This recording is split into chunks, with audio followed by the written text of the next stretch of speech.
folks, if we could just take our seats, thanks very much, and we'll get the meeting underway. Now, I will give you warning that I hope you've combed the rear of your heads well, because young Mr. Heenan up the back is actually filming the meeting tonight, so that it will be transmitted as our digital meeting for this month, going elsewhere once we download it tomorrow, I think. So just make sure you're on your best behaviour.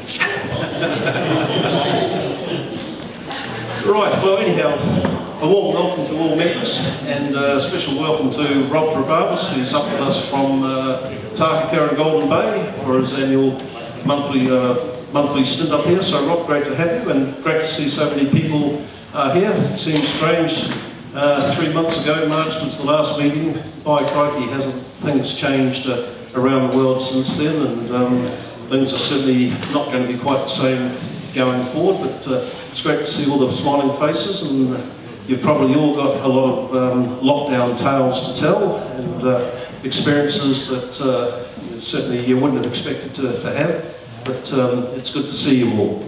And also, likewise, a big welcome to all our overseas and New Zealand members who aren't with us here in person, but will be joining us on the digital virtual meeting. A warm welcome, it's great to have you, and thank you for your feedback over the last few months. We've had, for the members here, I have mentioned it in the yarn, but we've had responses from Scotland, Tasmania, the South Island, Wellington, Australia, so it has certainly the meetings are getting around, and a lot of the people are enjoying it, so we'll certainly carry on with those later on. Once the digital has finished, I will have a bit of a chat with you and just gauge your appreciation in terms of what you'd like to do with physical meetings going forward. We, as a committee, have been discussing that, whether we continue holding them every month or make them bi-monthly or what have you. So there are discussions going ahead in terms of how we keep on going with the meetings, and of course there's the Cambridge meetings also, so we'll have a bit of a chat with that later on. Right, well of course we're enjoying our freedom here, and I must confess, when you read what's going on around the world, we are very fortunate to be in the situation that we are, where we can move and communicate and associate freely, and shaking a few hands without any troubles these days. So of course there are the sanitisers and everything there, so obviously ask that you still maintain your hygiene and what have you in that respect. Right, on the rail front, things are a little changed likewise. Obviously the local trains are up and running again. As I mentioned briefly in some of my reports, I was out at Swanston for about 3.5 months, so I did watch the electric units turn up there, and my exercise was to walk from Christopher's house 5 minutes down the right of way and to Swanston station, and my gym was walking up and down the steps on the overbridge over to the station and back. So I did catch up with some of our members, Murray Twig, Keith Devney, Trevor Whitford, some of the others who actually work for Transdev, and it was good to catch up, but I also had a chat with the others as well. It seemed a bit strange seeing 6-carriage electric units turning up and departing Swanston without a single passenger on them, but it was all part and parcel, but I think the NZTA was paying for that, so at least we kept the transport running. Obviously, Kiwi Rail has just recently started running the Transalpine train from Christchurch to Greymouth and return again, every day during the school holidays and then on weekends. And I was talking to one of our members the other day who had planned to get down there, and the bookings were going very well. They had trouble getting on one or two of the dates, so that's all as well. The Northern Explorer and the Coastal Pacific unfortunately are not running at the present time, and we'll just have to wait and hear what the story is there. If any of you do subscribe to one of the branches that you can get your overseas TV, the UK TV Channel 5 has been running a series of 7 railway programs, most scenic railway journeys of the world. And the reason why I mention that is that I do know about one of them, because one of them was the Northern Explorer, which I happened to be involved in filming, and We actually rode the train from Auckland to Wellington on Monday, the 17th of March, I think it was. In fact, it was the last Monday that the train ran, because on the following Sunday, the services halted. So if you do tune into UK Channel 5, you will be able to pick up the whole range. The first one was Scotland. They did France through the Central Plateau, Sri Lanka, Finland, Mexico, South Africa, the ones that come to mind on that one. So certainly recommend it to you if you do want to look at some other rail journeys around the place there. Right, Glenbrook, of course. You'll by now have heard that we've had the crisis appeal out at Glenbrook, and a very big and sincere thank you to members that have donated and contributed towards there. At the present time, the donations are certainly helping keep things going. Tim and the team are working hard. We haven't got the trains up and running again at the present, but we hope to have notices to you in the reasonable future in terms of what we can do, getting the trains running and out on the main line again as well. So certainly the guys have just received details about some of the work that's been going on the DC 4818, so that is still happening in the shed to get that up and running, as well as obviously doing quite a bit of work around the yards and other parts of the railway. Right, just going forward, looking forward, next major date will be Saturday, September the 12th, which is the date of the annual general meeting. So all the details, notice of meeting, agenda, last year's minutes and booking form for the luncheon will be sent out next month. The meeting will be held at the RSA club just down the road here, the same as last year. My understanding is the RSA has now merged with the Onehunga club, and they've been doing an upgrade of the building there, so my understanding is the upstairs function room is being redecorated and tidied up, so it should be quite a comfortable place. So we'll have a luncheon available for those members prior to the actual meeting starting at 2 o'clock.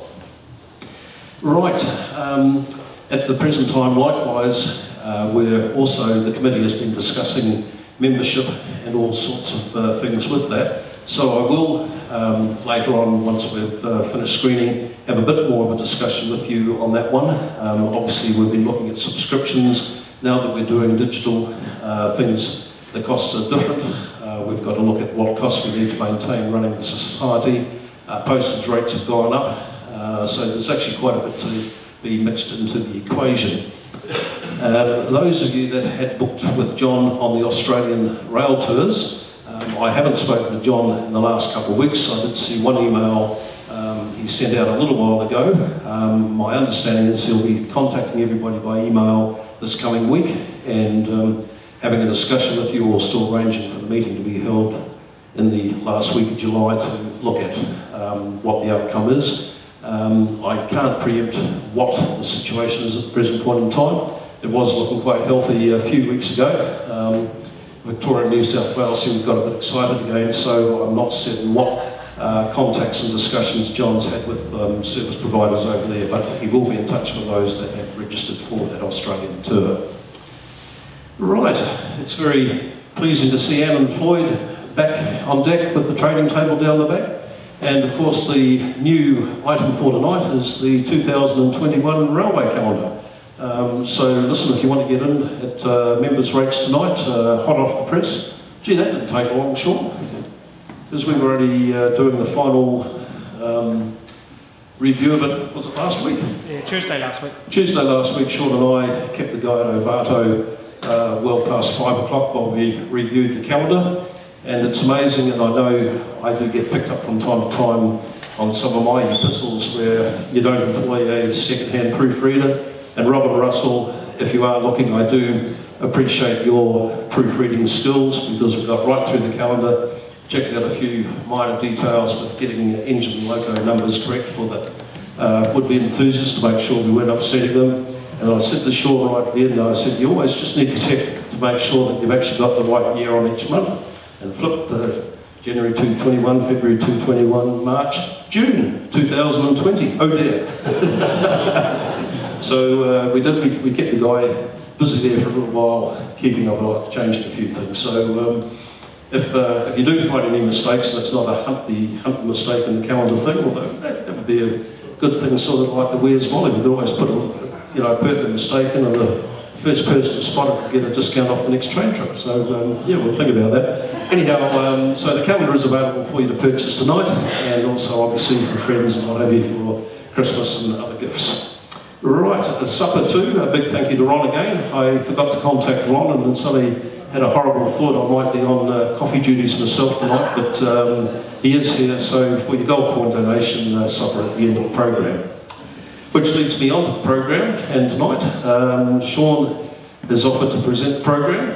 I'll let him do most of the introduction because I haven't seen it, don't know too much about it, apart from the fact I think we're going to see some of our February trip to Tauranga, and then we're getting into the realms of big boys and miniatures. So Sean, over to you. Thank you very much.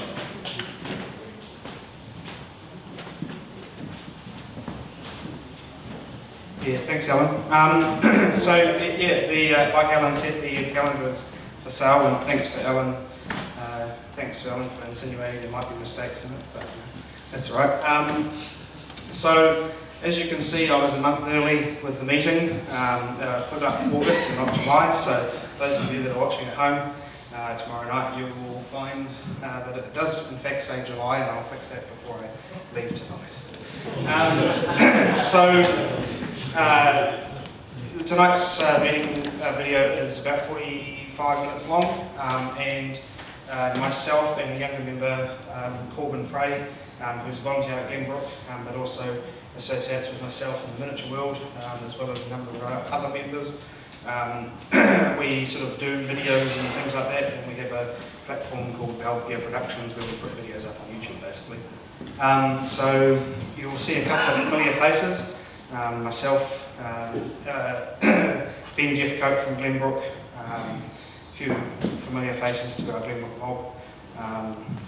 But yeah, so we've got the Thermal Explorer, which is just a recap of the trip we did in February. Then we have our little overview as such on some of the miniature railways in New Zealand. So there's 6 railways that we featured. And then there is a 12-minute, roughly, long video on a miniature big boy that was built in the United States and got brought over to New Zealand probably about 3 years ago, and it was re-gauged from 7.5 inch gauge to 7.25 inch gauge. So not a huge difference, but makes a big difference when you go with things like points. And it's quite an interesting little video that was built in the UK for a guy in the US, and now it's here in little old New Zealand. And a number of other objects from the collection, or the ex-collection of Tom Miller, are now in Auckland, in New Zealand, with Ian Welsh purchasing some as well. So sit back and enjoy. New Zealand's first Mark II preserved diesel locomotive owned by the Glenbrook Vintage Railway in Auckland, New Zealand ran an excursion from Waiuku to Kinleith and return on Sunday the 16th of February 2020. DBR 1254 and 6 carriages arrived at Hamilton Railway Station at 9:53 a.m.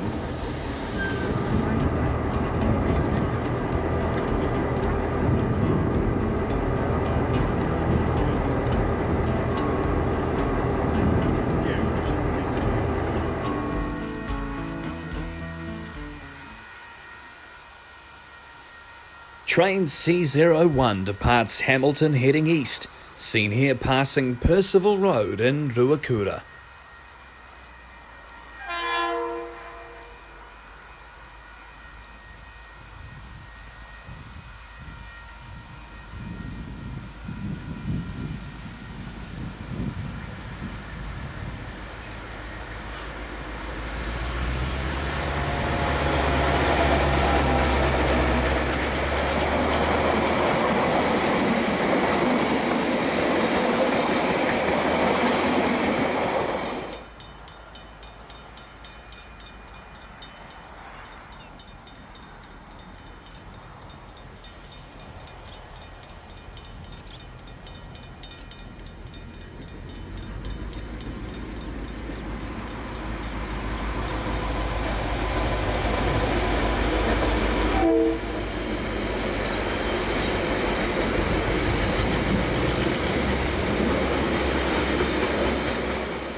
After receiving clearance to enter the yard at Kinleith Mill, DBR 1254 pulls the train forward for passengers to disembark. Those who didn't choose luncheon tours from Tokoroa were bused from Kinleith to other activities and tours around the Waikato.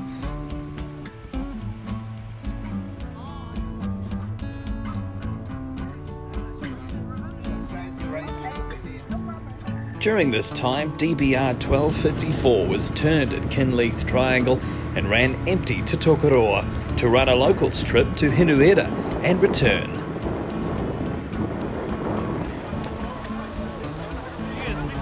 The trip sold out quickly at only $20 per seat, with the yard being the busiest it has been for a while.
At 7:10 on Sunday evening, the train arrived at the Hamilton Railway Station for passengers to disembark, and the train soon continued north to multiple South Auckland stops, and finally Waiuku.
A big congratulations must go to the Glenbrook Vintage Railway and the dedicated team of staff and volunteers who brought DBR 1254 back to mainline condition.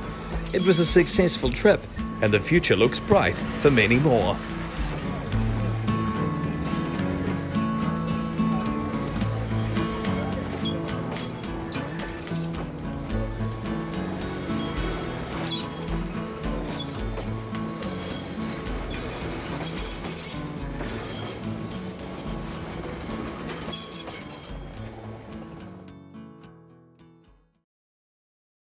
New Zealand, a small island nation tucked away in the bottom of the South Pacific, has a bustling miniature railway community throughout its main two islands. Valve Gear Productions are one of the leading content producers in New Zealand, following rail events big and small. But today we want to share with you a compilation of New Zealand's best steam locomotive moments from around the country. Come with us on a journey exploring our rail enthusiasts community and what we have on offer. It might surprise you.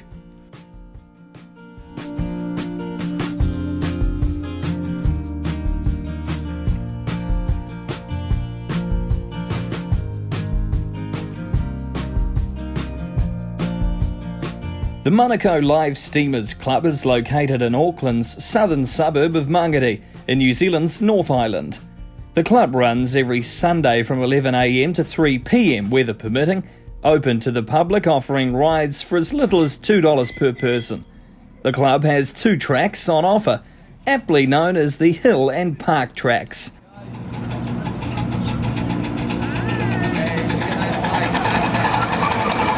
The Hill track is 850 metres long and inspired by the infamous Roremu spiral. 7 1/4, 5 and 3.5 inch gauge track winds its way through horseshoes and trees as it climbs 6 metres.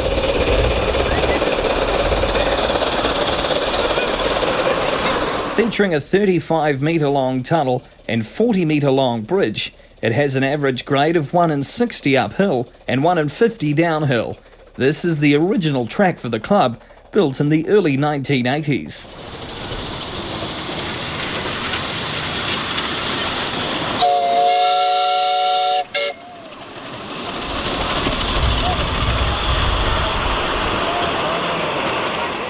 Built in the late 1980s for the International Modelling Convention in 1990, the park track is a loop around the Mangere Centre Park, providing 1,200 metres of rail for 7 1/4 inch and 5 inch gauge locomotives.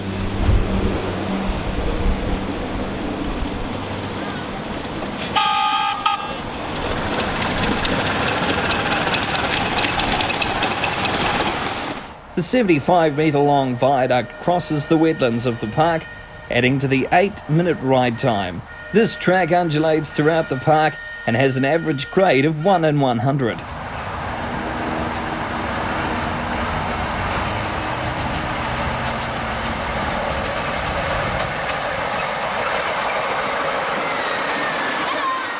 The club hosts 3 big events every year. The first, on a national holiday on the 6th of February, Waitangi Day.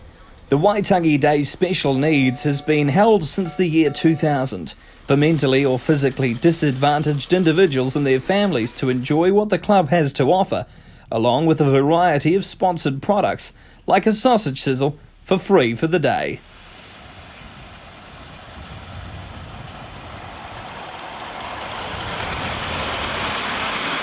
Anzac Day on the 25th of April is the club's small engine and NZR Day in previous years, and the club tries to theme these year in, year out.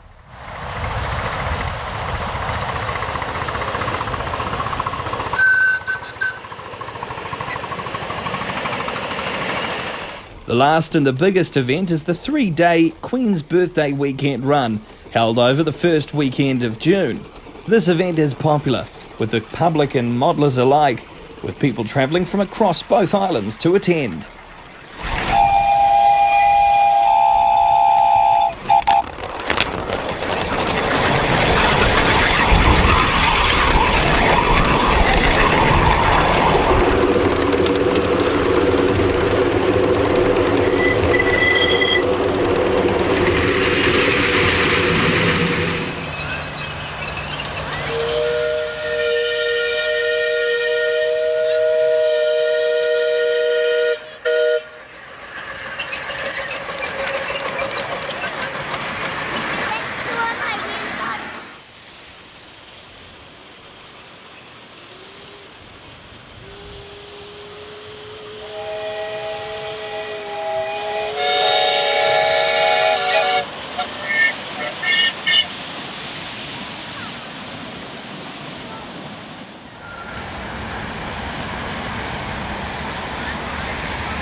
Located in the heart of Hamilton, New Zealand, the Hamilton Model Engineers operates every Sunday from 10:30am to 3pm, weather permitting, also offering rides for as little as $2 per person. Like Monaco, they also have 2 tracks on offer, the first being the larger outer track.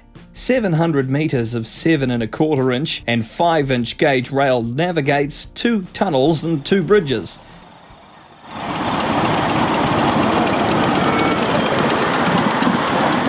The smaller inside track features 600 metres of 7 1/4, 5 inch and 3.5 inch gauge rail, navigating 6 bridges and 1 tunnel.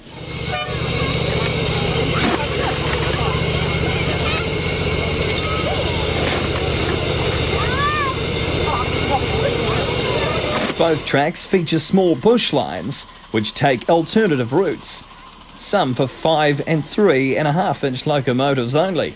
Although the tracks aren't particularly long or don't take up large space, they are well regarded for their meandering bush setting and locality to New Zealand's busiest rail freight depot just across the fence.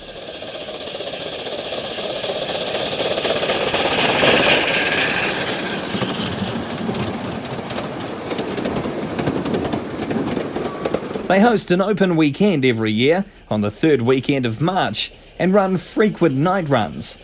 They were also the last hosts of New Zealand's International Model Engineering Convention called Steam and Steel 2020.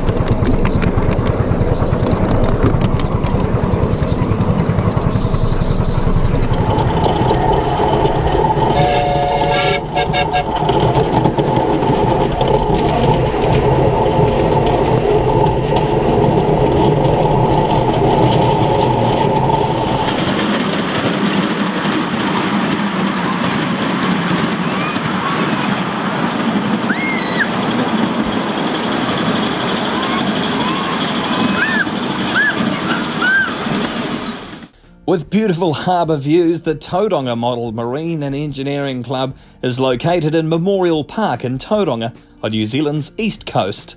Tauranga's club also features 2 tracks, although in slightly different configuration to the last 2 clubs. Their original track is the 254 metre long concrete raised track for 2.5, 3.5 and 5 inch locomotives.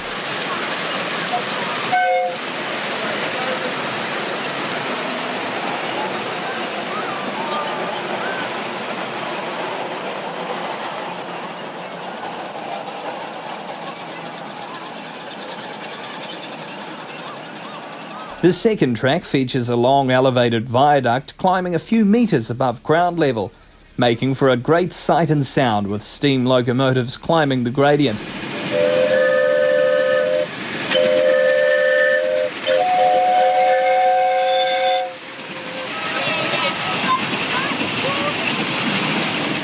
This track is over 600 metres long and has rail for 5 and 7.25 inch locomotives.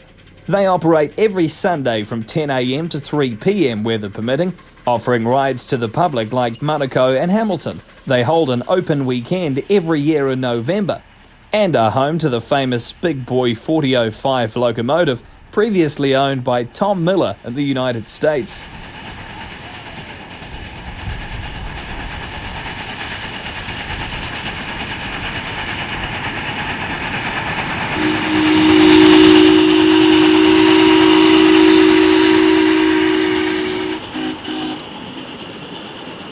They also have the notoriety of being home to locomotives with an experimental boiler design using duplex stainless steel.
New Zealand's largest miniature railway, known as the Manunui Railway. New Zealand's King Country at the centre of the North Island is host to many hidden secrets, and this is one of them. The Manunui Marae Railway lies 6 kilometres north of Tauranga in the central North Island. The marae was started by Mr. Alexander Phillips, who worked as a ganger for the New Zealand Railways before and after World War II, maintaining the main trunk line between Tauranga up the Roremu Spiral to National Park.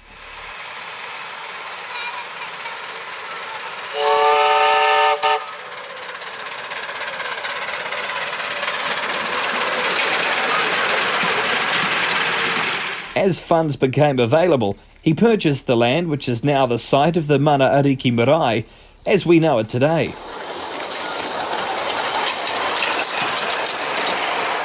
Mr. Phillips worked the land raising sheep and cattle and planting the land with native bush. He used the money he made to finance the buildings and utilities on the mountainous land as part of his vision to establish a marae that was based on unity, where all colours, race and creed could meet and work together in harmony.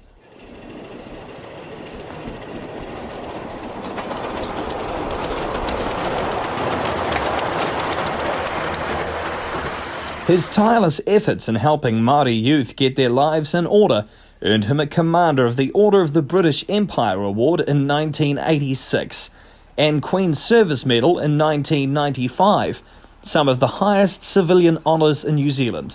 He died aged 90 in 2008. In the early 1990s, he approached Dave Giles of Icon Locomotive Works in Auckland, New Zealand, to design and build a number of projects around the marae site, one of which included an 800-metre figure-of-8 shaped 7¼ track. On the opening of this loop of the track in the mid-1990s, Mr. Phillips and Dave walked 16 metres up the hillside where Mr. Phillips proclaimed to Dave that this is where he wanted a train station. Pegs were driven where he wanted the lower and upper stations, and the 2 diesel-electric locomotives and passenger-carrying rolling stock were ordered.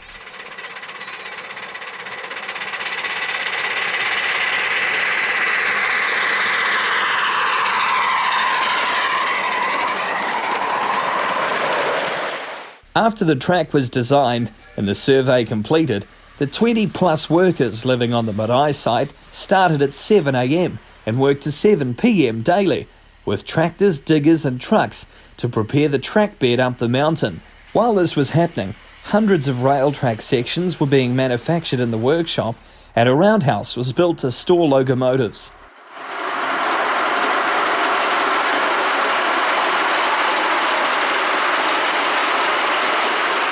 The track laying was completed under a year later, and the grand opening of the railway was held in January 2004.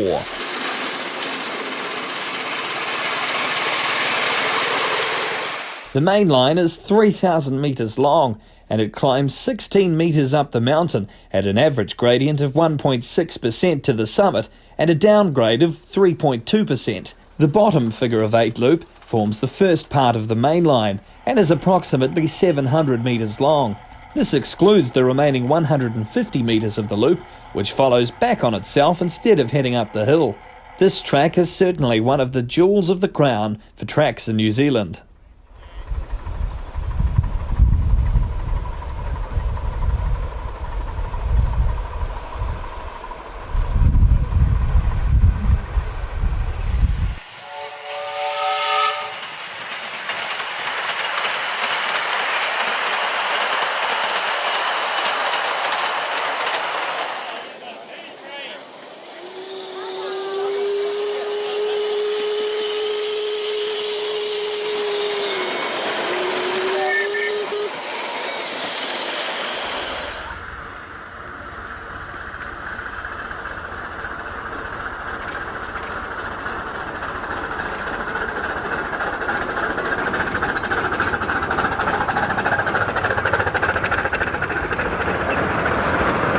One of New Zealand's most in-depth miniature railways in terms of signalling can be found in the Hawke's Bay town of Hastings on the east coast of the central North Island. The Kaituna Park Railway winds its way around the Kaituna Park through 3 tunnels over multiple large viaducts and around scenic rock faces.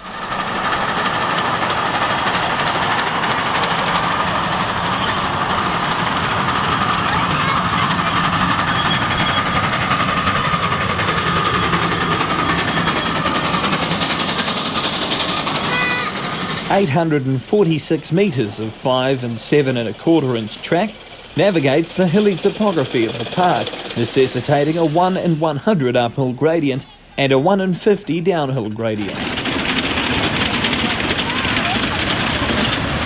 The main line crosses 4 high viaducts and passes through 3 concrete tunnels.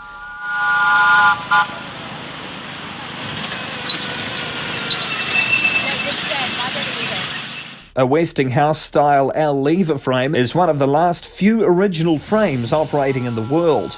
Donated to the club by New Zealand Railways, it's used to control section-based signalling, points, as well as 2-position semaphores for entering and exiting the station. Founded in 1985, the club has been running open to the public twice per month on Sundays from 11 a.m. to 4 p.m, and often hold open weekends in March and October.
One of the most picturesque clubs in New Zealand is the Nelson Society of Modellers in the coastal suburb of Manunui, Nelson, New Zealand.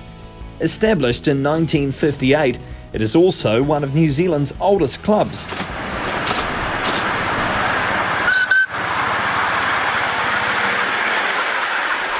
Alongside a 2-acre model boat pond fed by seawater at high tide, the club features a ground level and a concrete raised track.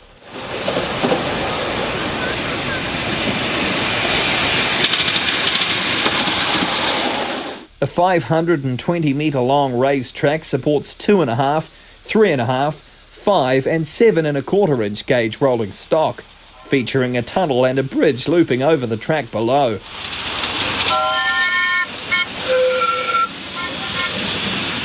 The ground level track was added in the new century, a 7 1/4 inch track totalling 920 metres in length, crossing over a small section of the sea at high tide and looping back around the pond.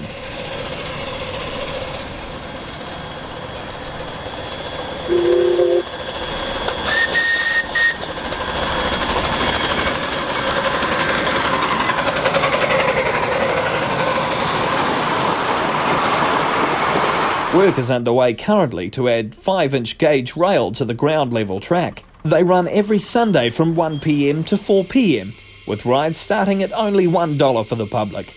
And they often host an open weekend every year in late October.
The Union Pacific Big Boy locomotive, born in the United States of America, is arguably the biggest, the best, and the most powerful steam locomotive ever built and run in the world.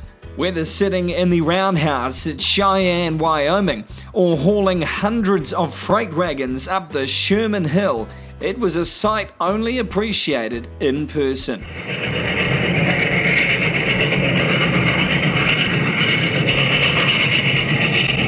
But here in New Zealand, the model engineering community was able to experience its own slice of that marvellous engineering with the ex-Tom Miller Big Boy number 4005.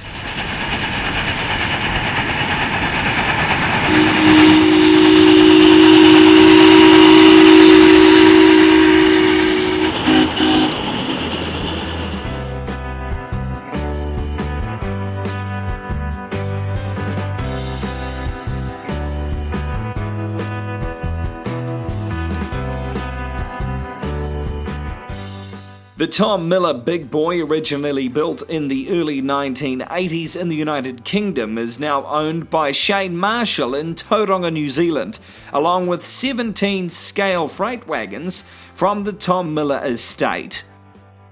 On November 10th at the Tauranga Model Marine and Engineering Club, the Big Boy and all freight cars re-gauged to 7 1/4 inch gauge were brought down the track for the club's 2018 Open Weekend to be run for a few laps around the track, showing off the success of getting it from the state of Oregon to Tauranga, New Zealand. The Union Pacific Big Boy 4005 is a 4884 locomotive now running on the 7 1/4 inch gauge common in New Zealand. The level of detail is immaculate, from the air-operated bell on the front of the locomotive to air-operated shutters on each side of the two stacks, to the immaculate cab layout featuring all important controls. The locomotive burns diesel, meaning the driver has a challenging job of managing the flow of diesel, the atomizer, and the overall burn quality to get the best fire and the best steaming outcome. But it's also cleaner than burning coal, and it's a much more efficient solution for the massive firebox. The morning began in the yard with smaller jobs like reconnecting oil, fuel and water lines from the tender and filling water to the boiler, followed by diesel to the tender. Using a gas torch, this allowed the fire to be started much easier inside the firebox to allow faster and more efficient warming and easier lighting of the diesel flame. Once lit, a thick plume of black smoke rises from the stacks before fading away to smoke-free burning once the correct mix has been achieved. From here, steam is raised slowly but surely until the safety valves lift, and all auxiliaries like air pumps and injectors are tested. The safety valves have proved troublesome after much work was undertaken by Shane to reverse engineer the boiler for appropriate certification and operate in New Zealand.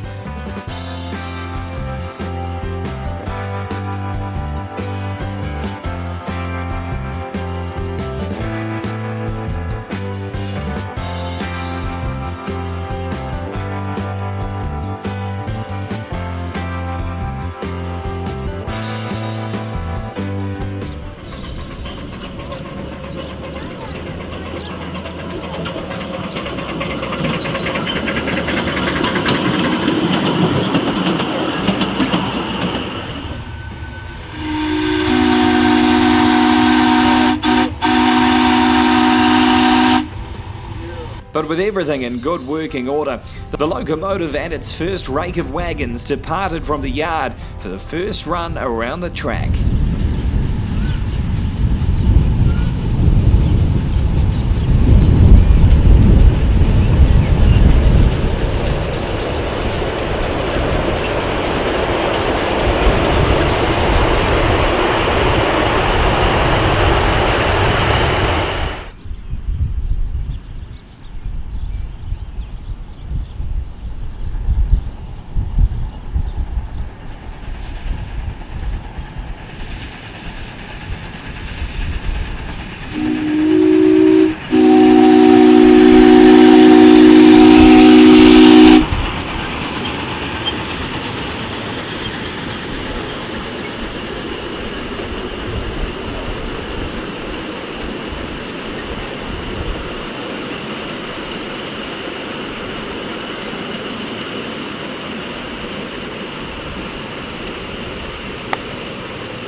Later in the day, the full set of 17 wagons completed with caboose was attached, and the train went around the viaduct loop, which features a 1 in 55 gradient climb stretching to the 50-metre line viaduct passing over the station and yard areas. It made for a great sight climbing the grade.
At the end of the day, Big Boy pulled into the yard and began the process of uncoupling its rolling stock and shutting down the fire. With a total of 4 blowdown valves, it's quite a sight seeing this machine let off some steam.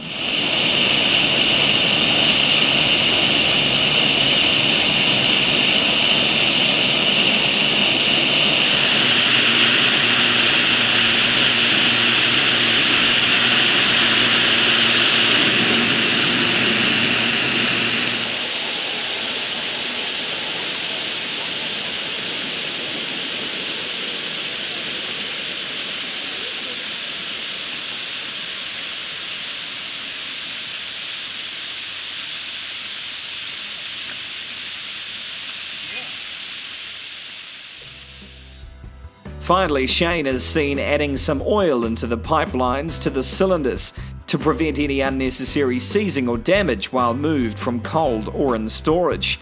This is done by removing a small nut from each steam delivery pipe for the front and rear set of drivers. A further 3 to 5 hours would be spent the next day cleaning and oiling parts like air pumps to ensure they do not seize either. Even in its scaled down size, the Big Boy has shown its impressive power, and the immaculate engineering of its maker has gone a long way into making this locomotive one of the best in New Zealand and in the world. Kudos goes to Shane Marshall and his amazing working team, who managed to bring this American engine to New Zealand's spec and keep its glamour and authenticity intact. It's been a pleasure to witness this machine running, and hopefully it will continue to do so for many years to come around the country.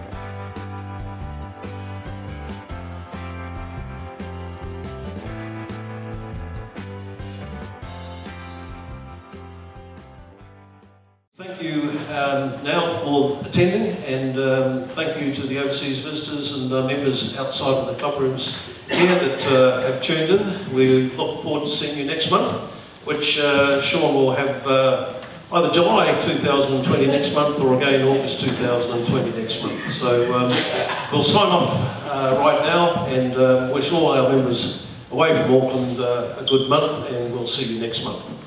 Thank you.